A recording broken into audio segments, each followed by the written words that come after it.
My best friend of 17 years traded my secrets for a seat at my in-laws' table.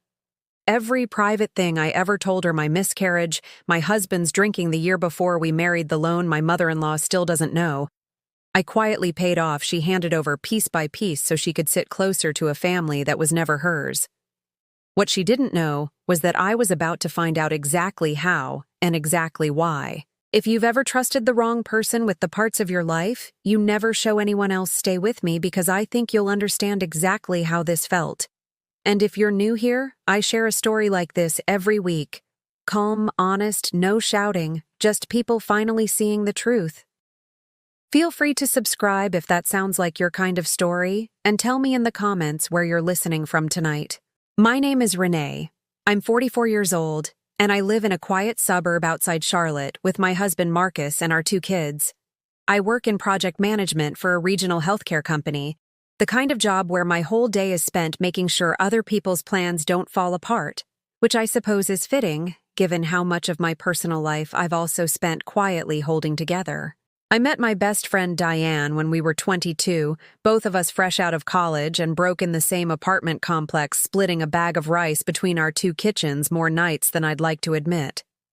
We were the kind of close that doesn't happen twice in a lifetime, the kind where you know someone's coffee order, their childhood nicknames, the exact tone of voice they use right before they're about to cry, even when they're trying not to. She was my maid of honor. I was hers 3 years later, when her first marriage lasted less time than the flowers on her cake. I was the one who sat with her on her bathroom floor the night it ended, holding her hair back, telling her over and over that she'd survive it. She was the one who sat with me in a hospital waiting room the year I lost a pregnancy at 14 weeks, before I'd told almost anyone else it had even happened, holding my hand so tightly I had marks on my fingers afterward. Over 22 years, Diane became the place I put things I couldn't say out loud anywhere else. She knew about the year before Marcus and I got married, when he was drinking more than either of us wanted to admit, and the ultimatum I gave him that finally turned things around, a conversation I've still never fully repeated to another living soul besides her. She knew about the loan I quietly gave his mother Patricia 3 years ago, when Patricia's small dress shop nearly went under after a bad lease renewal, and a slow winter season, and Marcus didn't know I'd stepped in. I never told him because I didn't want him carrying the weight of his mother's finances, the way I once carried mine growing up, watching my own parents struggle with money in ways that shaped how careful I became with it. Diane knew things about my marriage, my health, my family that existed nowhere else except inside the 2 of us. For most of my adult life, that felt like the safest kind of privacy a person could have. What I didn't fully understand, not for a long time, was how much Diane had always quietly wanted the kind of family I'd married into. Her own family was small and scattered, a father she barely spoke to after her parents' divorce, a mother 2 states away, who called on holidays and little else, no siblings close by, no big noisy table anywhere in her life. Marcus's family, by contrast, was loud and large and endlessly present. Big Sunday dinners that stretched 3 hours past dessert, a lake house every August with cousins sleeping 4, to a room a mother Patricia who ran the whole operation with the warmth and precision of a woman who'd raised 5 children and never once lost track of a birthday, an allergy, or a grudge.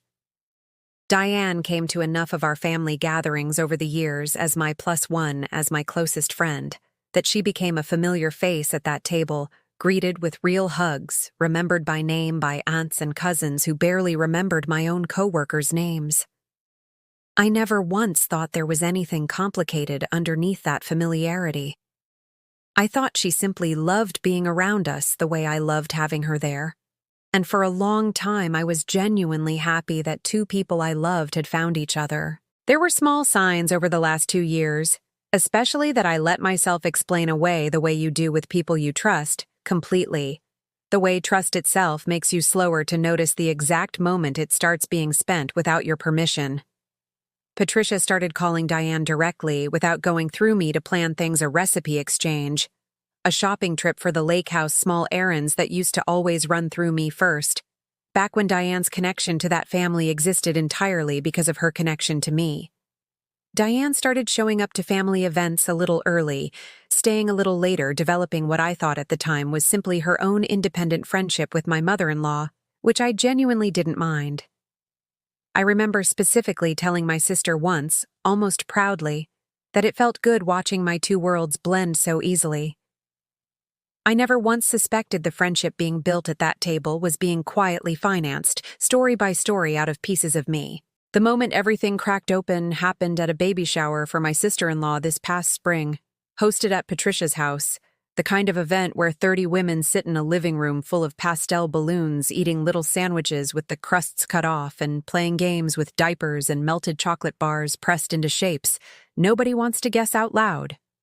I arrived a few minutes late, coming straight from a long day at work, still in my blazer, juggling a gift bag and my car keys as I walked up the front path. Patricia's house always smelled like cinnamon candles, no matter the season, and I could see the warm, yellow light spilling out through the front windows before I even reached the porch. As I walked up that path, I heard laughter drifting out through the open window. Patricia's laugh, unmistakable, warm, and a little raspy. And underneath it, Diane's voice, mid-story, the easy, practiced cadence of someone who had clearly told this particular story before. I only caught the tail end of it. And she never even told Marcus about the loan. Isn't that wild? 3 years, and he still has no idea his own mother owes her. A ripple of laughter followed.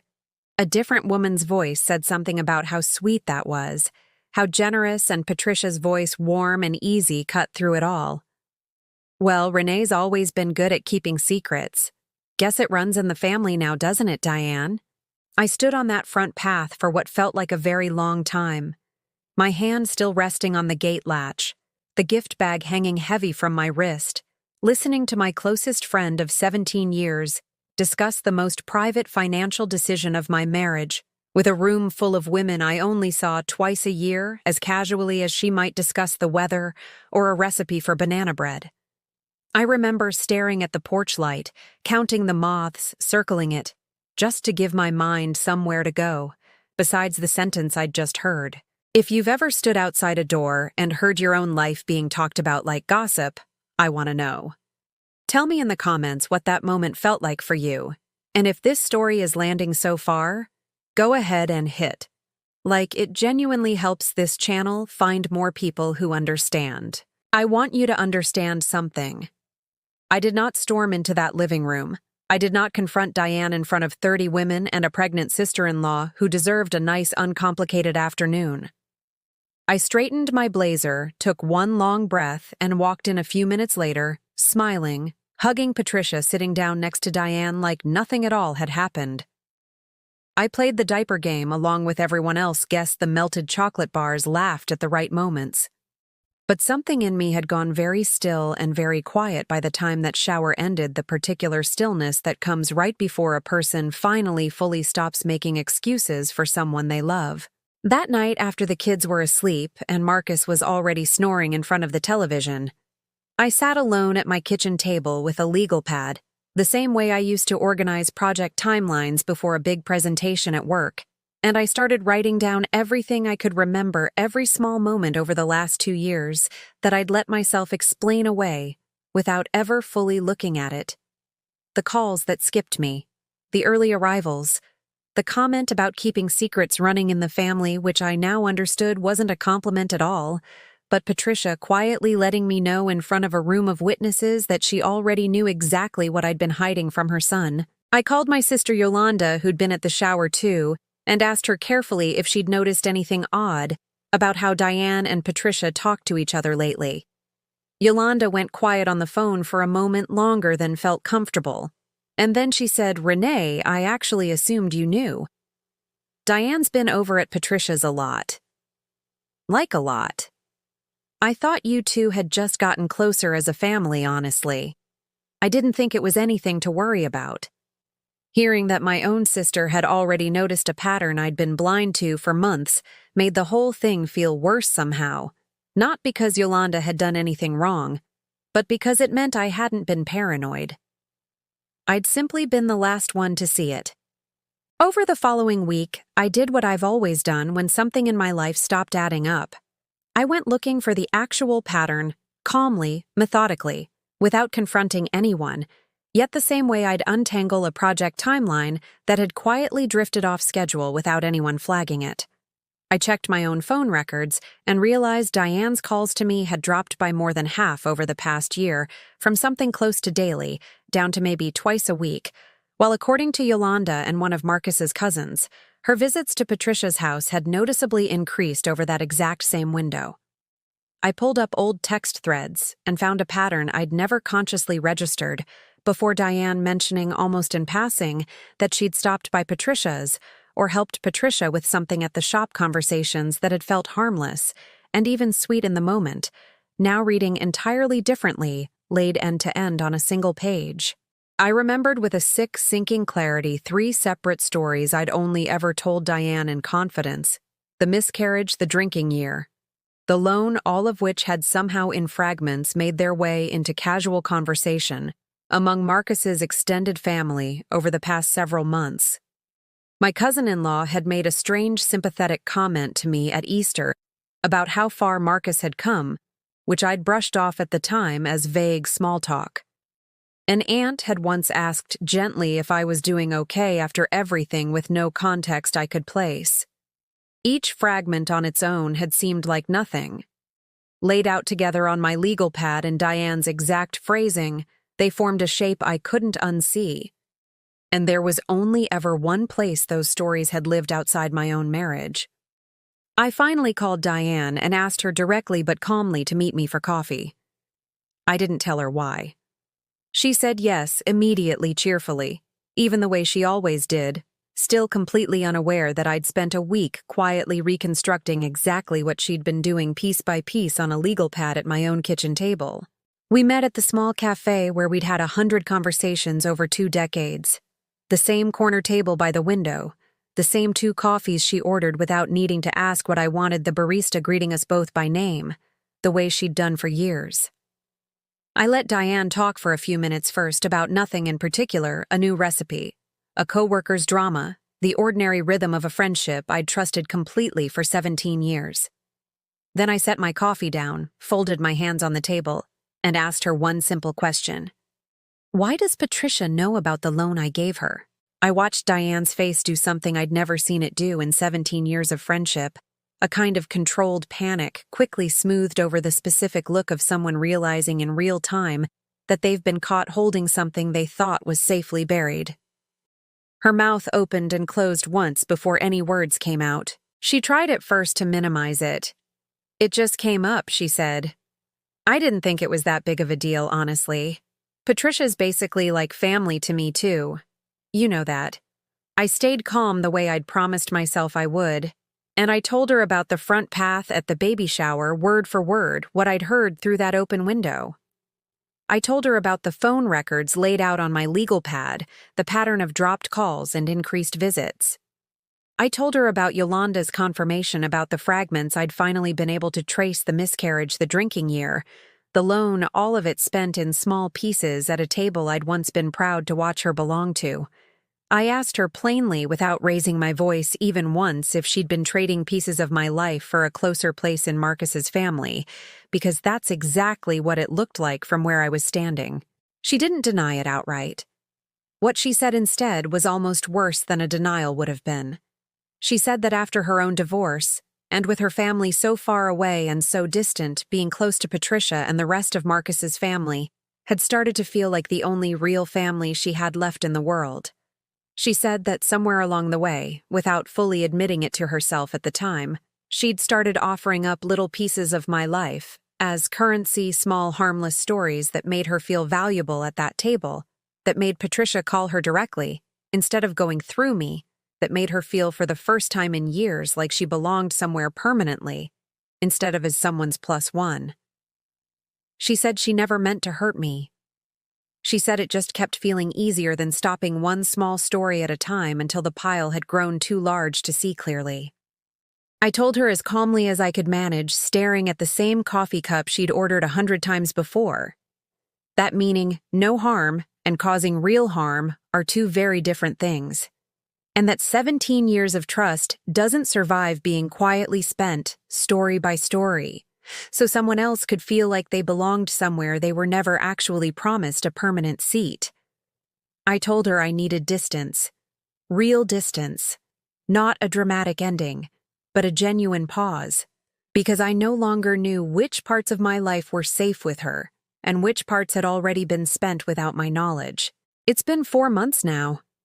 Diane and I haven't spoken since that coffee, aside from one short, careful text on my birthday that I didn't answer right away and eventually replied to with a single polite line. Patricia, for her part, has never brought up the loan or anything else again, and I suspect, without either of us saying it directly, that she understands exactly what happened and exactly why Diane stopped showing up at her house so often over the past several months. There's a certain careful quiet between Patricia and me now, too, not unfriendly, but different, the quiet of two people who both know something neither of us wants to say out loud at Sunday dinner. Marcus knows the full story now, all of it, including the loan I'd kept from him for 3 years, which I finally told him about myself sitting on the edge of our bed one night, my hands shaking more than I expected them to. I decided that whatever trust I'd lost with Diane, I wasn't going to keep building my marriage on the same kind of quiet, protective secrecy that had made this whole situation possible in the first place. He wasn't angry, which surprised me. He was mostly quiet for a long moment, turning the information over, and then he thanked me for finally telling him, and said something I've held on to since, that he'd rather know the hard, complicated truth about his own family than be protected from it by someone who loved him. It was its own small, unexpected kind of relief telling him, like setting down something I hadn't realized I was still carrying. I still think about Diane more than I expected to, more than I think I'm supposed to admit out loud on a video like this. 17 years doesn't disappear just because trust does. Some nights I still reach for my phone to tell her something funny that happened during the day, out of pure habit before I remember. And then I just sit there for a moment, phone in my hand, feeling the shape of a friendship that isn't quite gone but isn't quite there either. I don't know if we'll ever be close again the way we were before that baby shower. I've made peace as much as I can with the possibility that we won't be, and some days that peace is easier to hold than others. This past holiday season was the first in over a decade I spent without her at any family gathering, and I noticed her absence the way you notice a missing tooth, not painful exactly anymore, just strange an emptiness your tongue keeps finding on its own. If there's one thing I'd want you to take from this, it's simple. The people who trade your private life for a little more belonging somewhere else rarely see it as betrayal while they're doing it. They see it as small, as harmless, as just one story that couldn't possibly matter. But trust isn't measured in single stories. It's measured in whether the person holding your secrets ever stops to ask what it costs you when they hand them away. Would you have confronted her the way I did, calmly over coffee? Or would you have needed to say it differently? Tell me in the comments. I really do read everyone. And if you know someone who's ever had their trust quietly spent by someone they loved, send them this story. They might need to hear it today. I share a story like this every week, so if you'd like to hear the next one, go ahead and subscribe. I'll see you in the next story.